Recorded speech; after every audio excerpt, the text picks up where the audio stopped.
প্রত্যেকটা বছর জন্মদিন আসলে আমরা মানুষ বলি যে আমাদের বয়সটা বেড়ে চলেছে। আসলে আমার কাছে মনে হয়, বা অনেকেই আমার সাথে একমত হবেন, যে বয়সটা কিন্তু বাড়ে না, বয়সটা কিন্তু আস্তে আস্তে কমতে থাকে। এই আপনি শৈশবে যে দৌড়ঝাঁপ দিতেন, খেলা করতেন, এখানে ওখানে ঘুরে বেড়াতেন চিন্তাহীনভাবে, এখন আপনার কাঁধে কিন্তু মস্ত বড় দায়িত্ব, যে দায়িত্বকে এড়িয়ে চলা আপনার পক্ষে সম্ভবপর নয়।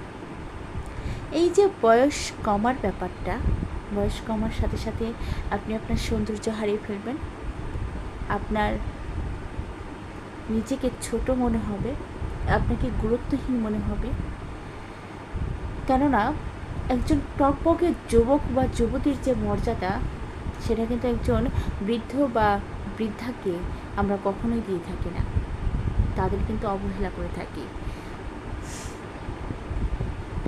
এই বয়সের খেলায় পড়ে আমি একটা জিনিস ভাবলাম, যে বয়স যতই মানুষের কমতে থাকে, আয়ু যতই কমতে থাকে, ততই মানুষের চিন্তা ভাবনার রেসটা কিন্তু বাড়তে থাকে।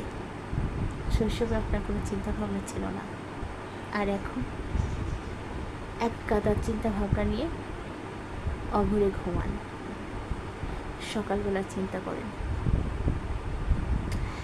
তাই বয়সটাকে কাজে লাগান।